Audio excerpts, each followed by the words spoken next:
Okay, there we are. We're back. Part 2. Okay, back to the Polaroid, back to asking them if they, know there's Right. a casque in Chicago. They said no, you're freaking out. Right. So after we sent him the little map that I just showed you and everything, he sent us this The Polaroid. letter, handwritten. Nice. And I can put You these. Is know, it okay if I put these yeah, copies? absolutely. I gotta scan them somewhere sometime. I can make scans of them. I just recently bought a new scanner printer thing too, and I'm still. But so he sent us that letter with the Polaroid. Mhm. So I don't understand why you can't find it. You're like right on top of it. So that's when we went down to Grant Park and dug that giant hole. And then when we dug the cask up, there's obviously the key is inside the cask, and we Mhm. sent him the key.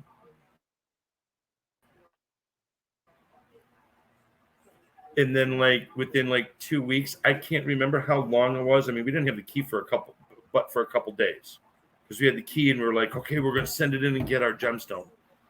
So we send him the key. Like maybe a week or so goes by, and I got this. This is the letter I got from him with the gemstone in it. Wow. Yeah, so this letter came with the gemstone Wow. in the regular mail. That's so In regular mail, he sent an emerald through the regular mail. insane now, So right? But this is 1983. I mean, 83, 82, 80, yeah, 81, 82, because I went in the military. Well, that was August 10th, 83 is the date that's dated, because I went in the military in 84. wow. And thank you for your service, by the way. But no problem. I would do it all again if I wasn't so fat and old. There's a lot of things we'd all do if we were a little bit younger, I have a feeling. Yes. But so what is the so we were talking about the Polaroid. So you made a comment that you thought you feel kind of strongly, is it possible he took Polaroids of all these places? And I agree with you. And I think you'd be crazy not to, right? If I buried something, I want to at least take a snapshot so I can remember visually what's there. So yeah, that's a question that I have also for the people that talk about part of the estate sale, the things that were sold.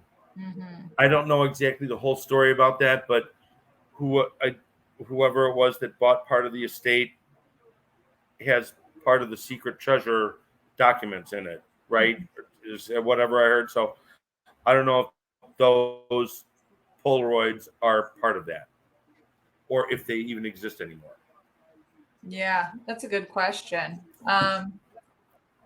Not sure. And honestly, if you're the family, and I mean, Ben has said too that the family has the gems, the daughters have the gems. So you would think maybe they may have copies of the Polaroids. I mean, but by the same token, they would be probably constantly bombarded, as I'm sure you can probably attest to, many people reaching out. Can I just talk to you? Can I just tell you my theory? And so on some level, I think it's smart to kind of disassociate yourself, right? And we just don't know. We just don't know. And they're just going to wait till somebody actually finds something and then they proceed forward with that.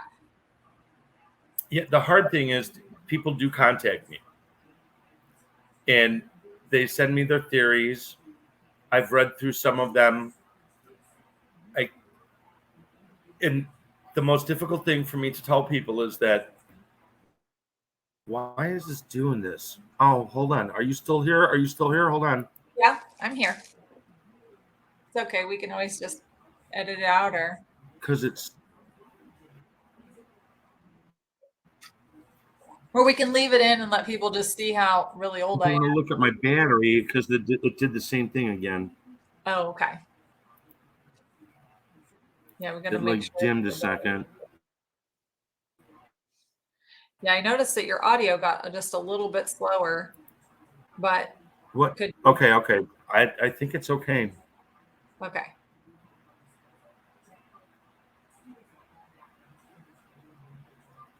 I'm sorry. I'm just I want to Oh, make sure that because I don't see where it says if it's this plugged is in. It's plugged in. So, this is but daily. anyway, so where were we?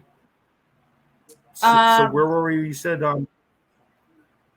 we oh, were the talking theories, all the different about theories. theory. So people send me things, and I'm like, you got to remember that it's been 40 years, and like we discussed earlier about clues may have changed, like the trees being cut down, Yeah, or something moved, and or they may have renovated someplace, much like Boston. They were renovating the park, right? yeah. So when people send me these things, I've had people contact me through my brokerage firm. It's just very interesting. I want to encourage them, but Sure. I've never been to these parks. I don't know where they are. I mean, you look on Google Maps now, you can go to the park. I've never been to these parks. The only place I've been is Lake Park up in Wisconsin. Mhm. So I've been to Milwaukee about 3 or 4 times. I've probably put a shovel in the ground at least twice. Well, sure. I Did mean, that with folks Dustin want one to, time. right? Um, and with that though, like back in the original interview you did with the news in Chicago, you guys had kicked around the idea of like Colorado and some other places, which I Oh, love. one in because I'm a train freak. I mean, Here's the thing. Here's why I thought it was Colorado. But go ahead. What was your question? oh, I was just gonna say it's great to see that even then you guys had the wherewithal to really kind of look places and not just assume places are exactly it. Like you have free thought and not, there's been a lot of debate about the cities are confirmed, but they're not confirmed. They've never been confirmed as near as I can tell. And clearly, I mean, you called Byron Price Visual Publications, talked to a lady there and said one's in Chicago, and they said, no, it's not. I mean, so, you know, Right. That threw us off too. So, so it's like, but yeah, when we the Cleveland one, the Cleveland picture was what I thought was Colorado. And the reason I thought here, let me see if I can find the picture. The reason I thought it was Colorado is because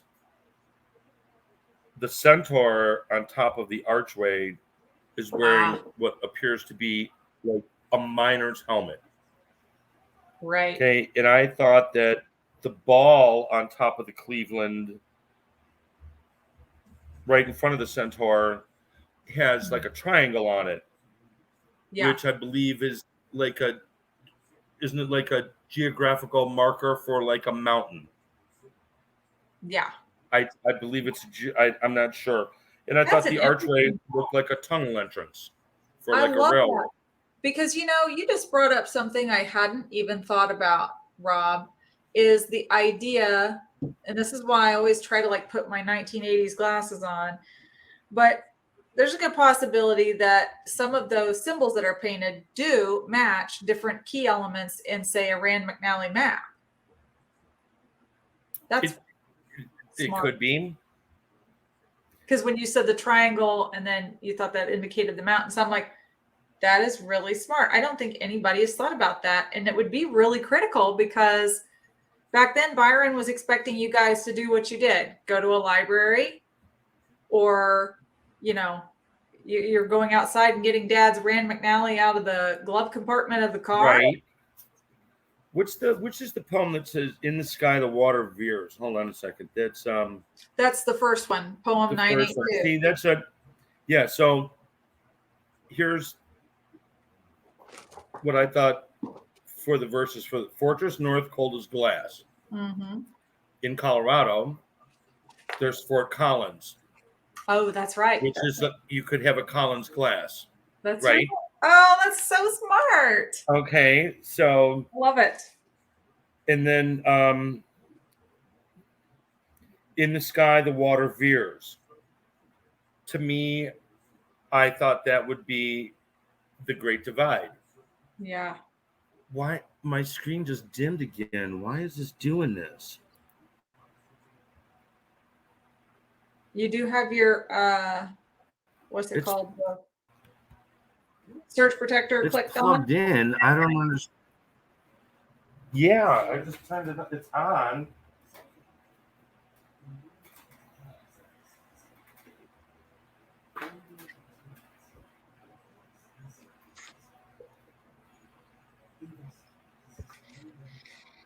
God, these words are so tiny.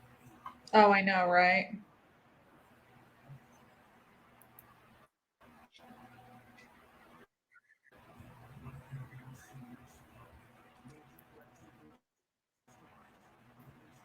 Well, now my battery status is 18%, so I think it's still charging. Oh, that's It just good. freaks me out when it dims like that. So anyway, so yeah, in the sky the water veers. I thought that would be the Great Divide where the Rocky Mountains are, and we did that with, like you said, looking at maps and things. Um, I Yeah, didn't. great I can't divide is remember if this is true. I would have to look it up. But in Mhm. this, right here it says, in the center of four alike, small, split, three-winged, and slight. Yeah. And then we took small, split, three-winged, and slight. We thought of as an arrow, Oh, like a that's smart. bow and arrow. Um, That's small scale, that's step really smart. across a narrow gauge railroad, and like I said in the picture, the archway for Cleveland looks like an entrance to a tunnel. So that's why I thought like small Wow. scale, step across railroads, narrow gauge railroads, mining, and then in the mountain thing, in the That makes center of sense. four light. So we thought I'm looking at like different mountains, like with the triangle marker, and I That- thought I saw Mount Fletcher, and I could swear it was Mount Fletcher. I'd have to look again, but a Fletcher is a person who makes arrows. That's smart. So see that's and see even interpreting clues that way, Right. you could it lots of people have different theories. And then what we take to be our strongest tower of delight falls gently in December night. But falling gently in December night would be snow. But I don't know what that our So strongest tower of delight. so what's interesting about that one to me is so whenever Byron says in this Japanese hints that we have to look up, figure out what author this is from, right? There it's a quote from a book, he said. But the quote, what we take to be our strongest tower of delight, is the quote from the Herman Melville book, Pierre and the Ambiguities. Pierre was a Frenchman in the book who was from a wealthy fur trading family. And uh, he's having his own kind of personal, I guess, kind of meltdown, if you will, inside with the love of someone that he cares about, which then finds out to be, I think it's like his half sister.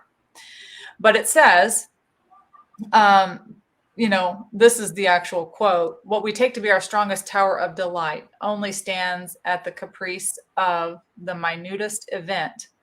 And then there's a pause and it says, the falling of a leaf, the hearing of a voice, or the receipt of one little bit of paper scratched over with a few small characters by a sharpened feather. So, end quote. This is from the actual book. And it means that the things that we think of as our greatest sources of joy can be easily destroyed by even the smallest of events. The The smallest falling little of thing. the hearing of a voice or the receipt of a letter can all shatter our happiness in an instant. So then the question becomes, what relevance is that to this poem or this place? You know what I See, I mean? never got that far into it, but that's a very interesting point, though. So, Yeah. what And would it be? What would be your strongest tower of delight for that poem?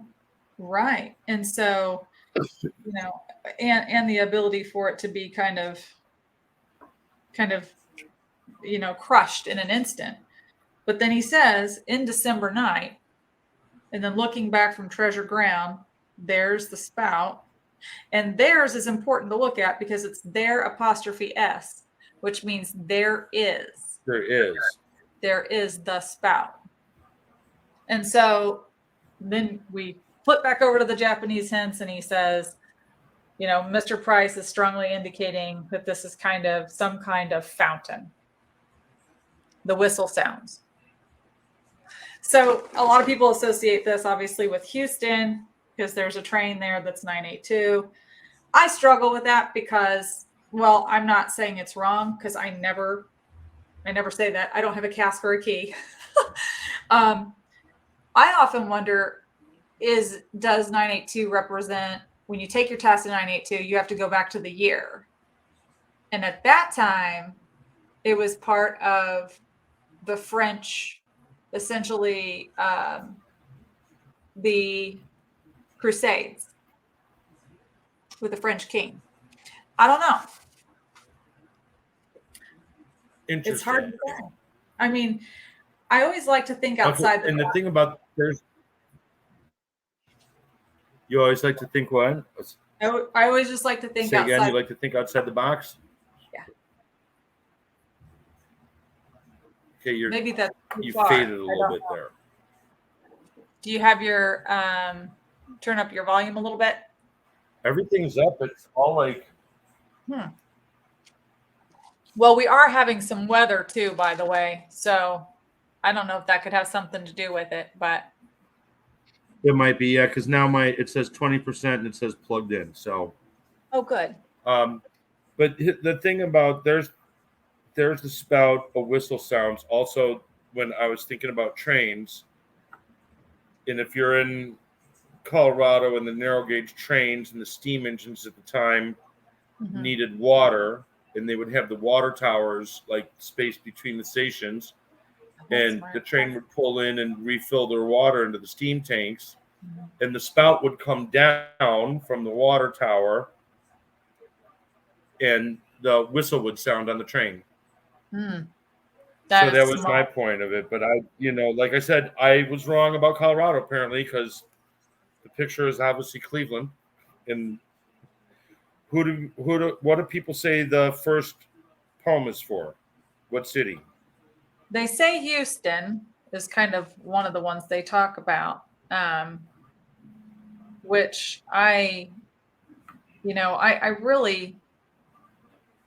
struggle with Houston for two reasons. One, unless we're trying to look for something French there, because I don't understand why he would quote Melville here, unless he's implying New York, or the actual kind of the tone and flavor of the book, which was about a French fur trapper. And we know French fur trapping was huge in the Astor family. I mean, that's why we have Astoria out on the Pacific Northwest, because Astor came in and essentially annihilated a lot of the indigenous people's livelihoods by setting up his own posts and manning them with his own people. And so he's also listed as a robber baron, and robber barons are mentioned in the book too. So for me, I could look at, where Astoria is, and we're looking at Oregon and Washington State, and those kinds of areas, which had, heavy fur trappings. We also had heavy fur trapping around the Great Lakes. I mean, I know Detroit, I could look at this and go, what's interesting about Detroit is you have Belle Isle, and Belle Isle is 982 square miles. Heavily French. Oh, wow. Les Detroits, or Detroit. Interesting.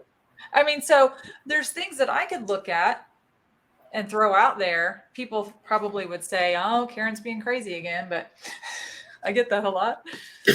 I mean, I was crazy to think that it was Colorado too. So Oh, I don't think you were at all. I love the idea of Colorado, but I could say it in a way that a lot of people, I could see Colorado being, uh, it could have a Dutch presence, it could have a German presence, it could have a Hispanic presence. You know, there's a lot all of those. of, like Mexican, Spanish. I mean, that's, but people, I could look at the Spanish painting and go, well, he looks like he's standing on a mesa, and I don't think there's a mesa in Florida, but I don't know. I mean, it could still be Florida, but for me, I try to look at all the elements and like really think about it. What do See, the one for Florida, I thought was also we kind of figured that out as Florida because of the conquistador. Mm-hmm. That we figured that one out a long time ago, and Fountain of Youth and all that. Yeah. So, but ever since then, like I said, people send me all kinds of theories. Yeah. I'm not that much into it anymore. Like I said, I've only put a shovel in the ground in Lake Park like twice, maybe. Mm-hmm. Filled in my holes, of course, because you have to respect the fair folk and their land. I mean, that is also part of the whole secret treasure. I get very disparaged when I see photos of people have taken a look. Somebody came and dug a hole and they didn't fill it in. Destroyed it. Mm-hmm. Yeah, that's not the point of it. You're supposed to respect the earth and all of that, in the land, and that's why you don't disturb the fairy folk. That's right. That's right. Or if you do, you act as one accord and you put things back where they belong, right? Can I go into something really weird? You can edit this out later if you wish. Sure. Okay.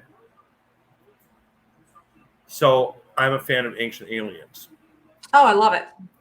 Okay, so then you know about the Tuatha Dé Danann, right? In Ireland, the fair folk, the fairy people. Yeah. Like the fairy forts that are like trees, and you don't destroy those because they're the fairy folk.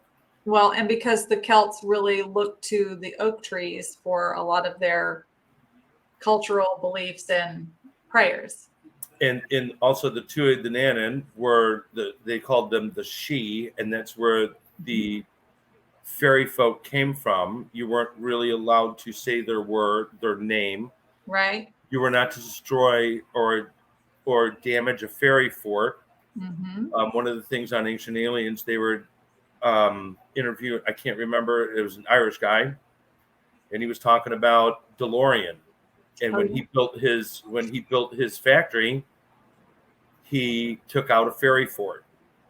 And that's if you disturb the fairy fort, they're gonna the fair folk are gonna come after you, and you're gonna get in trouble, and you're gonna get destroyed. And John DeLorean got destroyed through the drugs and money thing, and some people tie that to the damaging of the fairy folk.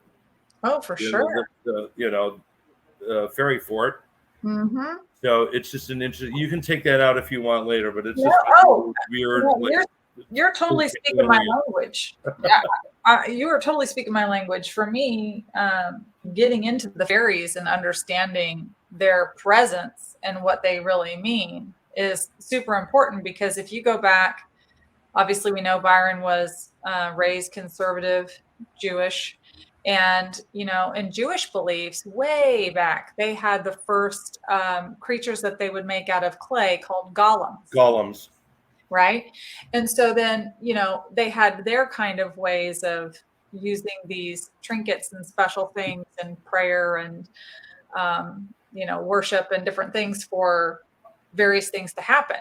And so when you look at, say, for instance, the jinn, jinns are still talked about and wanting in the Middle East. Yeah, right. And then when you look at the Asian, for instance, Chinese, and their love of peaches and how they represent immortality, they carve like knives out of peach wood and put them above their doors to ward evil spirits off, keep them from the house, because peach wood, the wood of a peach tree, is extremely symbolic. So there are all these elements that I think when Byron was putting these in here, that I felt he really wanted us to kind of search up and learn about, because then by learning these really interesting stories, you have a respect for a person versus looking at them at, oh, they're different than me. What they're doing is weird, or I don't prescribe to that, or judging in a sense, but that we are of fair folk of one accord. We all have these special things we do. And I think he was really trying to teach a lesson of community. Oh, absolutely. It's the community of human beings Yeah. and community of the fair folk, and And how both communities should get along together. the human condition. Yeah. I love the idea of learning more about the Irish. I've done my own ancestry, and I'm like 75% Irish and Scottish and a little bit of English and some North African and some Middle Eastern. And it's so amazing to look back at that, knowing what I know now about studying the fairies and things, and being able to understand what they thought and why they worshiped what they did. It's because like you said about the gin in what's the one for Houston? Doesn't it have like a gin in it? Yeah. So from the smoke. yeah, like the gin, the genie. Yep. And so, Yep. and a lot of people, and I mean, and let me just be clear. I don't know. And I think maybe there is something in Houston. I don't know. But I struggle sometimes myself personally, because Byron, when he did one of these interviews, somebody called him, and I think it was on Quest for Treasure, and he said to one guy about St. Louis, he said, I guess he wrote in a solve, and this was right before he passed, and this guy Johan had said, he got this email back from Byron, and it said, I'm really, impressed with the work that you've done. I can tell you that there is a treasure in St. Louis, but what P or V is beyond me. Thank you for something like, thank you for keeping, the secret alive, or the hunt alive, or something, Byron Price. But then somebody had asked him about Houston, and he just did a blanket term, and he says, there's treasure in Houston. But he told the guy in St. Louis, there's a treasure. You're right. There is a treasure in Houston, or sorry, in St. Louis. St. Louis, okay. So I'm like, is there wordplay there? Is he playing with us? Is he like, oh yeah, tons of treasure in Houston, but then he tells the guy in St. Louis, there is a treasure there. You're in the wrong place. That's essentially what he said to him. He said something like, you're in the wrong place, or wrong park, or I got to go back to the email, honestly. But I thought the way it was worded, it just seemed different. Interesting. So yeah, I can't speculate on other places. Like I said, people have sent me theories, and they what boggles my mind is they send me like Google Maps with like lines drawn all over it. Yeah. Yeah. Like, this is this and this is that, and I'm like, you know what though? Back then, Byron didn't have Google. We didn't have the internet. Right. I mean, you didn't have computer aided design. You had those. You had those, exactly. That's how we had the World Book Encyclopedia or something. We had, that's how we looked up stuff.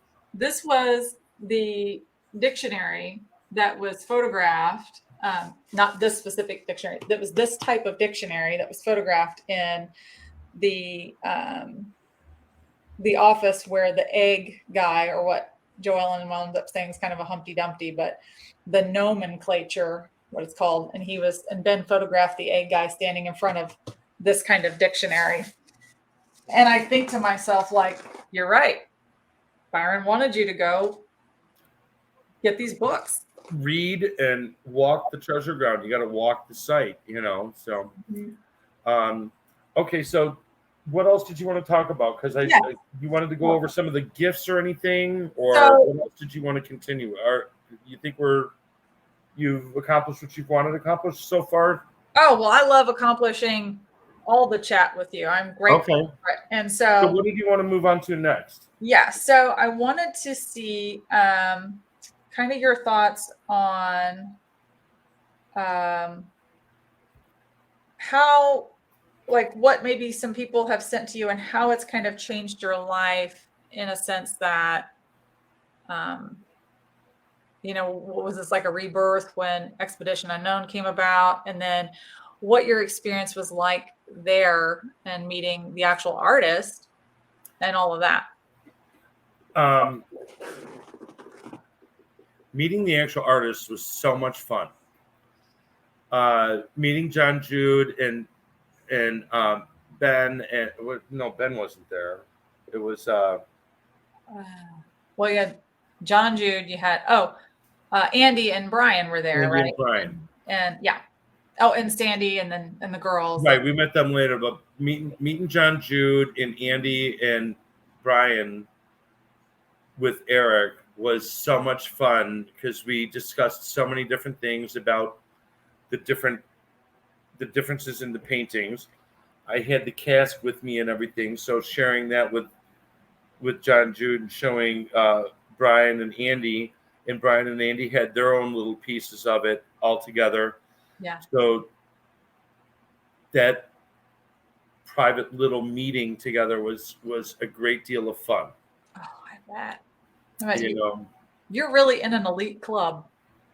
I people have said that before, and thank you very much. It's a lot of fun being, even on my resume. The last line on my resume, the last two words are, it says treasure hunter under accomplishments. It says, Oh, I love it. That's so great.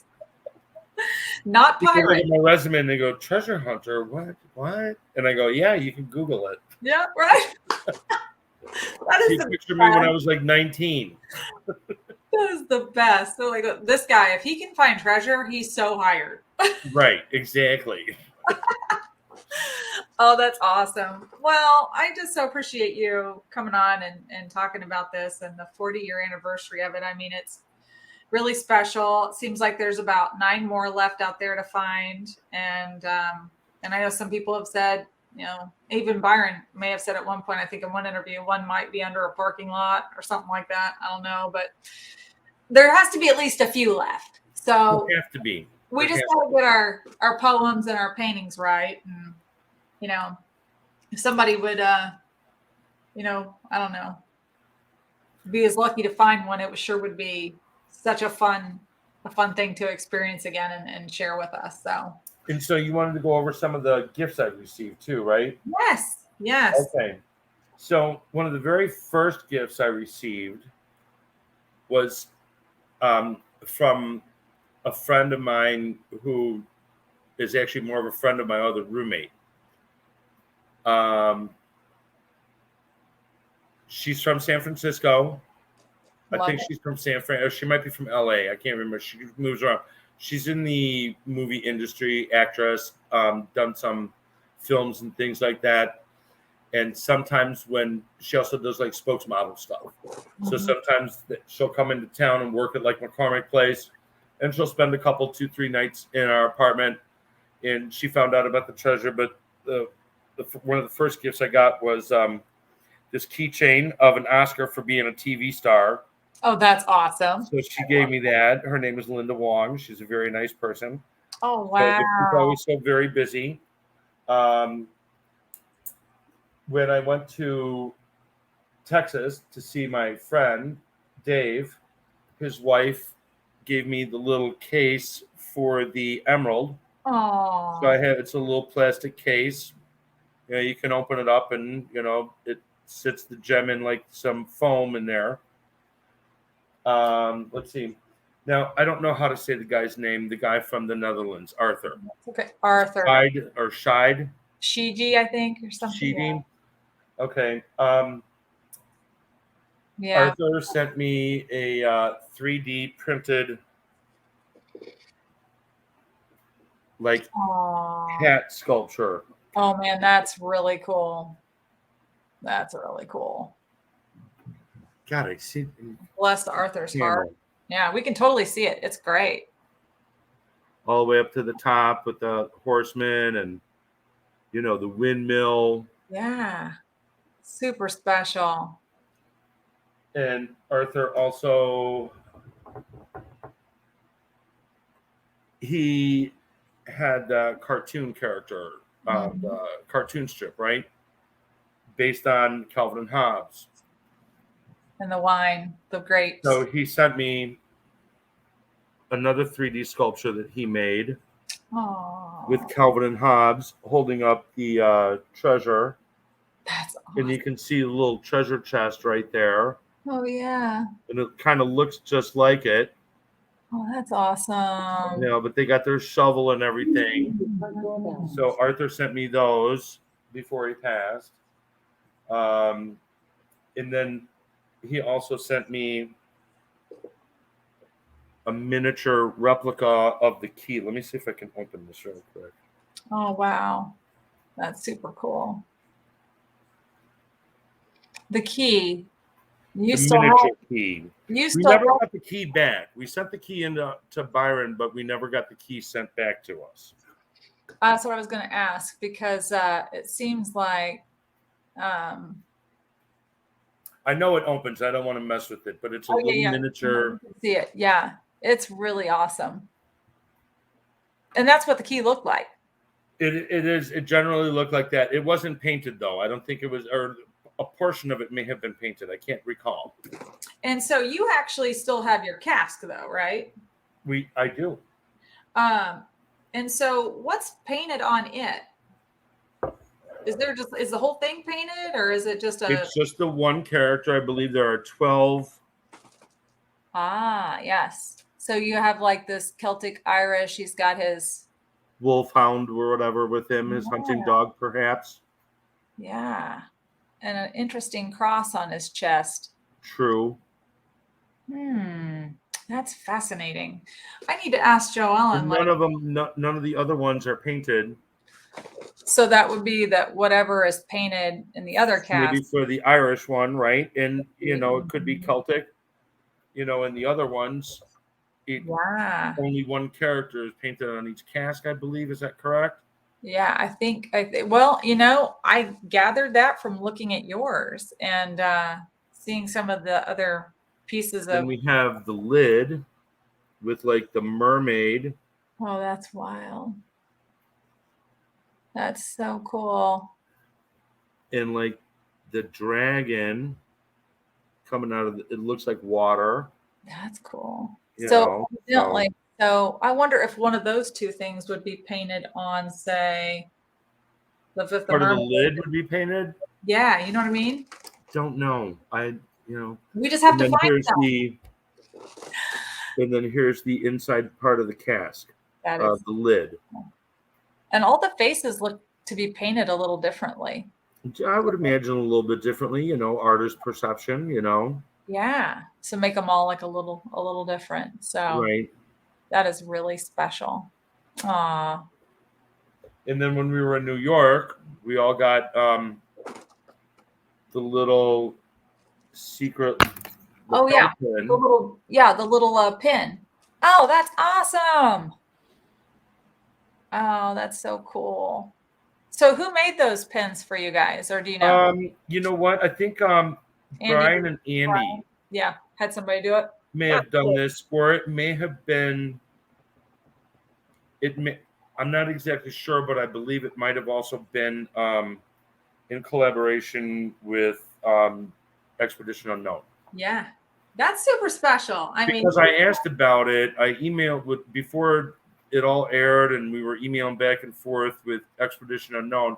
Yeah, I had asked about the pins because I wanted to because they presented it to us when we were in Boston or in New York for the Boston dig. Mm-hmm. But the thing is, I did want to include Eric and Dave, Eric got one. I wanted to include Dave, sure, and my brother, and our friend Danny. So I was like, I wanted to get those pins made. So I wanted to get pins for them, and they emailed me back and said, well, actually the contract is all done, but if you want to contact them, this is how to contact them. Right. Oh, cool. So I contacted them on my own and bought I couldn't buy just 3. I had to buy like 5, 1 or 5. So I bought like 5 of them. Oh, that's awesome. I gave them to my brother and Danny, and so that everybody has a pin now. That's right, because it was a group effort, A right? group effort. They were actually also these sculptures from Arthur. He sent me a couple, so I got those sent out to my brother and Eric and Dave as well. Aww. Yeah. And then let's see, somebody sent me. I can't remember his name right now, but I have all the information. They sent like little challenge coins. Sent a little challenge coin with Nice. the secret on there. I love it. I love the creativity. That is and a really special. Little saying on the back. Well, that's cool. And then he sent me like a little lapel pin of the same for the secret. Aww. That's really neat too. It's something, man. It gets into your veins, right? It becomes a real big part of your life. And then I was saving these last 2.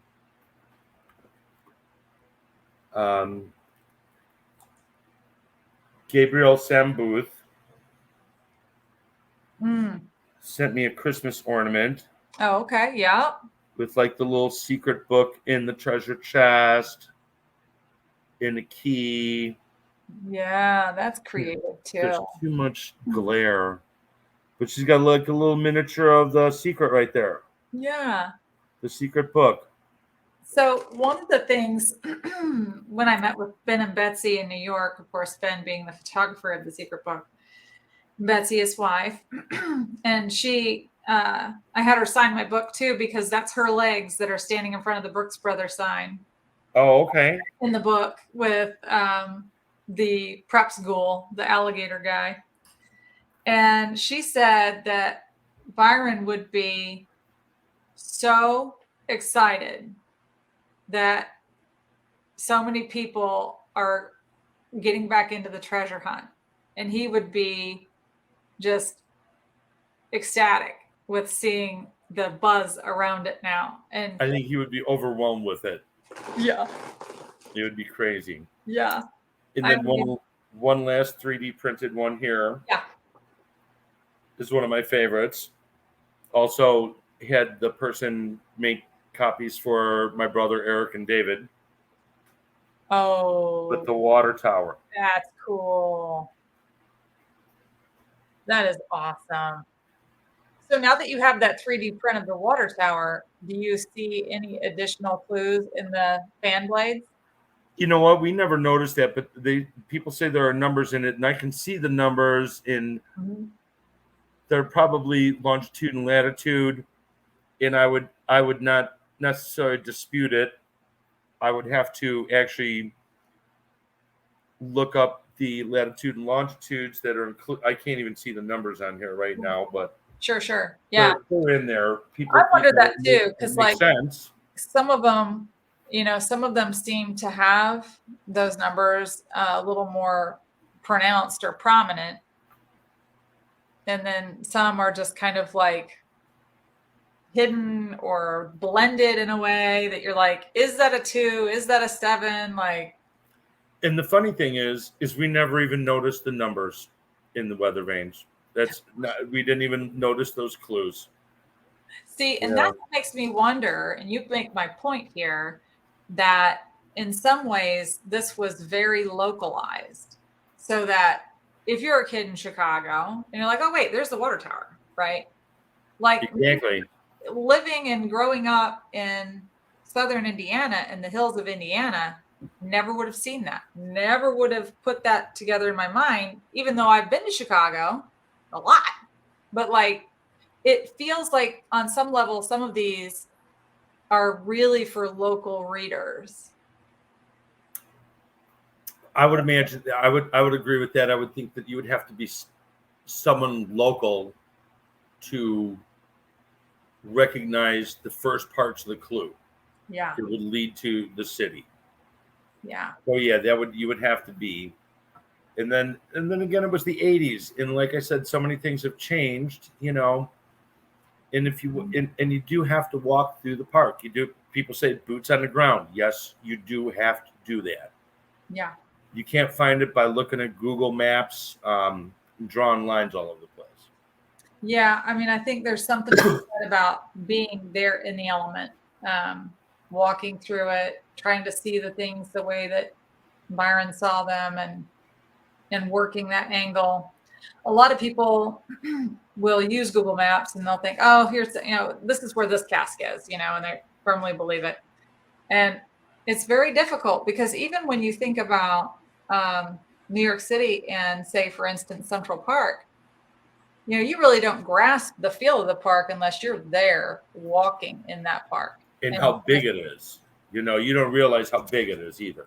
yeah, and more things there that you can't necessarily see on Google because maybe not every angle of a statue or a bridge or some artistic element might not always just be in Google Photos. And so when you're there, you're really seeing, like, when I saw the castle, Belvedere Castle, and I thought, well, wow, I see it online, looks smaller, but man, it's really vast, and it runs this way and the rambles this way. And like, I had what I thought I had in my mind wasn't really the same.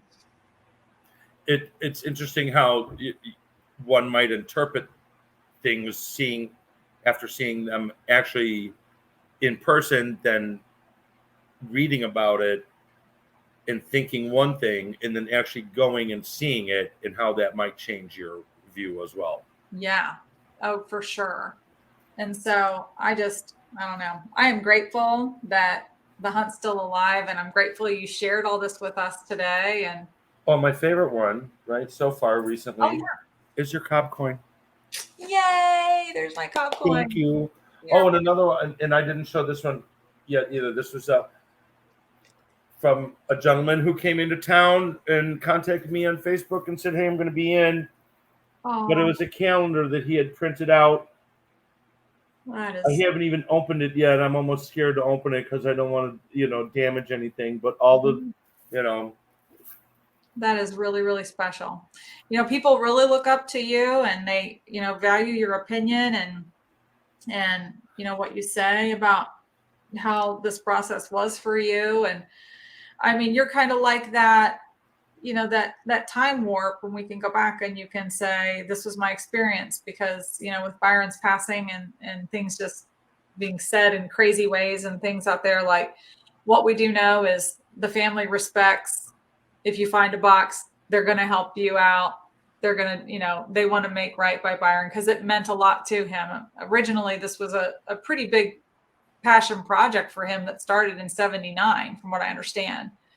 And so, and then buying the gems himself and paying some of the creators himself. I mean, he had, he really wanted it to take off like the Masquerade for sure. And, but I think his genius and his brilliance with this wordplay has us quite a bit stumped for some of the others, at least for now. Hopefully not forever.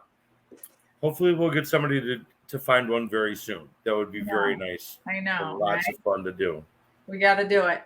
So anyways, well, I appreciate your time with me today, Rob. And very I good. want to do this again with you. If you wouldn't mind, we could bring on a couple other people and chat. And I would be all in for that. It's like sometimes it's rough when I got stuff to do. We can always. It's a menial job. I work at a warehouse store. Oh, well. But it takes me an hour to get to work, an hour from work. I get home from work. I don't have a car. So, and I got to do everything on my own. Like today, even after this is over, I kind of want to run into the bank real quick and make a quick run to the grocery store. But I got nobody to do that for me. So I got to do it all on my own. And, sometimes I'm too busy. I got laundry to do, all chores that my mom told me you got to do. Right? I was going to say, you didn't have the fairies and the gnomes and the elves are not there to do your laundry for you? Like, what? No, I wish they were. That's so funny. Well, listen, I won't keep you. I'll let you get your errands done, and I will talk with you soon. And when you do have some time, maybe, I know Ben would like to chat with you. And I would like to do that with Ben, and if you want to do it with Dustin too, because I've met Dustin, and Dustin's a fun guy to hang out with, and I would be more than willing to do this again with you. Awesome. Thank you, Rob. Thank you so much for being with us today. And you take care of yourself, get your errands done, and we will all link up again soon. To the hunt. To the hunt. To the hunt. Very That's good. right.